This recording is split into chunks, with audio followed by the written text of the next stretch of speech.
அனைவருக்கும் வணக்கம். பார்த்ததும் சாப்பிட தோணுதா? இந்த ஜாங்கிரிய நீங்களே உங்க வீட்ல ஈஸியா செய்யலாம். உங்க வீட்ல இருக்க உளுந்து, சர்க்கரை, ஆயில் மட்டுமே வச்சு நீங்க 1 மணி நேரத்திலேயே உங்க வீட்டு குட்டீஸ்க்கு இத செஞ்சு குடுத்துறலாம். எப்படி செய்யறதுன்னு பார்க்கலாமா?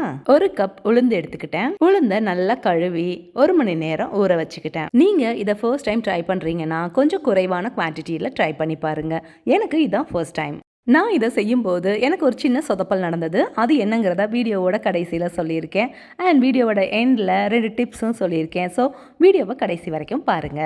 1 மணி நேரம் ஊறின உளுந்த ரொம்ப தண்ணி சேர்த்துறாம, நாம உளுந்து எடுத்த கப்ல ஒரு 1/4 கப் மட்டும் தண்ணி சேர்த்து, உளுந்த வடைக்கு அரைக்கிற மாதிரி கெட்டியா அரைச்சு எடுத்துக்கோங்க. கம்மி குவான்டிட்டிங்கிறனால நான் மிக்ஸி ஜார்லயே அரைச்சு எடுத்துக்கிட்டேன்.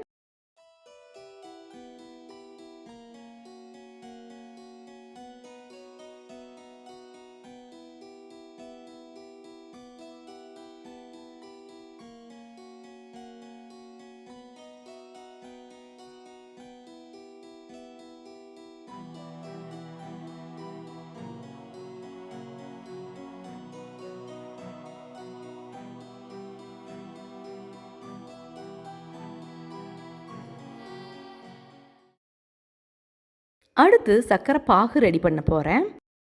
இதுக்கு உளுந்து எடுத்த கப்பில் 2 கப் சர்க்கரையும் 1 கப் தண்ணியும் சேர்த்துக்கலாம். இதை அடுப்பில் வச்சு சர்க்கரை கரையிற வரைக்கும் கிண்டிகிட்டே இருக்கலாம். வாசனைக்கு நான் குங்குமப்பூ சேர்த்துக்கிட்டேன். ஏலக்காய் கூட சேர்த்துக்கலாம். இது ஆப்ஷனல் தான். ஏலக்காய் வாசம் கூட வேணான்னு நினைக்கிறவங்க இதை ஸ்கிப் பண்ணிடலாம். பாகு இந்த மாதிரி நுரைச்சி வரும்போது தண்ணியில் விரல நனைச்சிட்டு நாம் இதை தொட்டு பார்த்தோன்னா ஒரு சின்ன கம்பி மாதிரி வரும். இதுதான் பாகுக்கான பதம். இதில் சரியாக வரல இல்லையா? இப்போ பாருங்கள், இதுதான் பர்ஃபெக்ட். இந்த கன்சிஸ்டன்சி வந்த உடனே ஸ்டவ்வை ஆஃப் பண்ணிடலாம். இப்போ அரைச்ச உளுந்த மாவை ஒரு பவுலில் எடுத்துக்கலாம். நான் ஆரஞ்சு ஃபுட் கலர் சேர்த்துக்கிறேன். இது கூட ஆப்ஷனல் தான். கலர் வேண்டான்னு நினைக்கிறவங்க ஆஸ் இட் இஸ் மாவை யூஸ் பண்ணிக்கலாம். 1 டீஸ்பூன் அரிசி மாவு சேர்த்துக்கிறேன். கார்ன்ஃப்ளவர் கூட சேர்த்துக்கலாம். உளுந்த மாவு ரொம்ப தண்ணி ஆயிடுச்சுன்னா ஒரு 3 டீஸ்பூன் அளவுக்கு நம்ம அரிசி மாவு சேர்த்துக்கலாம். இதில் ஒரு பிஞ்ச் சால்ட் சேர்த்துருக்கேன் டேஸ்ட்டை என்ஹான்ஸ் பண்ணுறதுக்கு.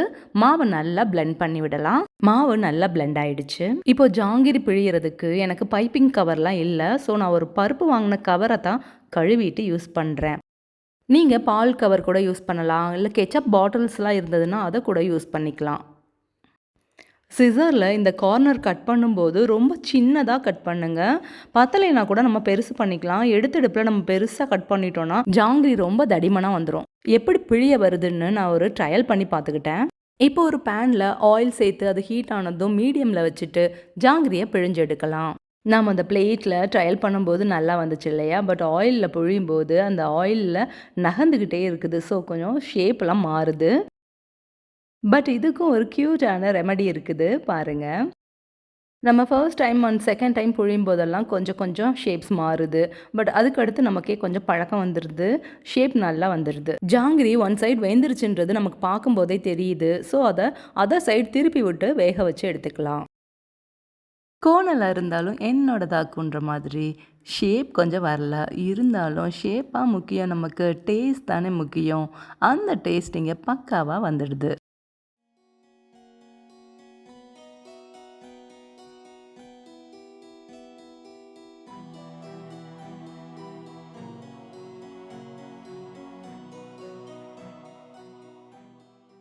இன் பிட்வீன் ஒரு க்யூட்டான வழி இருக்குதுன்னு சொன்னேன் இல்லையா? அதுதான் இது. பணியார கல்லில் ஆயில் ஊற்றி அது காஞ்சதும் ஒவ்வொரு குழியிலையும் தனித்தனியாக சின்னதாக ஜாங்கிரி போட்டு எடுத்தோம்னா அது பட்டன் ஜாங்கிரி மாதிரி ரொம்ப க்யூட்டாக இருக்குது. பாருங்க, இது அந்த குழியை விட்டு நகர்ந்து போகிறதும் இல்லை, நமக்கும் பிழியறதுக்கு ஈஸியாக இருக்குது. அண்ட் நமக்கு ஒரே சைஸில் மினி ஜாங்கிரிஸ் கிடச்சிருச்சு.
ஒரு பேட்சாக போட்டு எடுத்த உடனே அதை சர்க்கரை பாகில் போட்டுடலாம். சர்க்கரை பாகில் போட்டு 2 சைடும் திருப்பி விட்டுறலாம். அடுத்த பேட்ச் ஜாங்கிரி ரெடி பண்ணுற வரைக்கும் இது ஜீராவில் ஊறினாலே போதுமானது.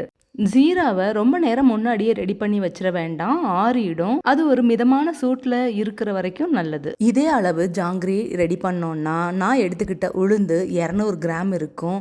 அதுக்கு 50லேருந்து 60 ஜாங்கிரி கிடைக்கிது. 1 கப் உளுந்து, 2 கப் சுகர், கொஞ்சம் பொரிக்கிறதுக்கு தேவையான எண்ணெய் தான். அண்ட் நம்ம மெனக்கெட்டு செஞ்சோன்னா வீட்டிலே இதை ப்ரிப்பேர் பண்ணிடலாம். கடையில் வாங்கினா இதோட காஸ்ட் இதுக்குள்ளே அடங்குமான்னு பார்த்துக்கோங்க.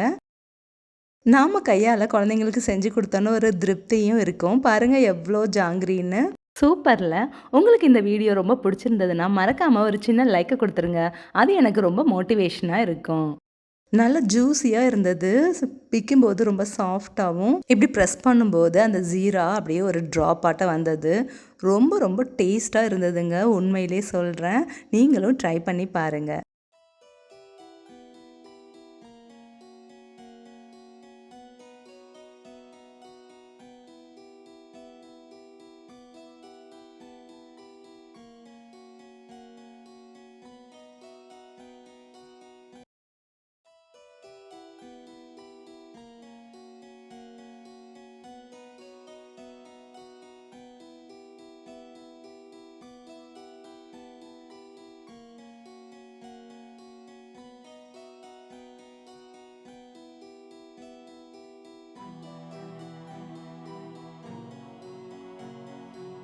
டேஸ்ட்டும் அட்டகாசமாக இருந்தது.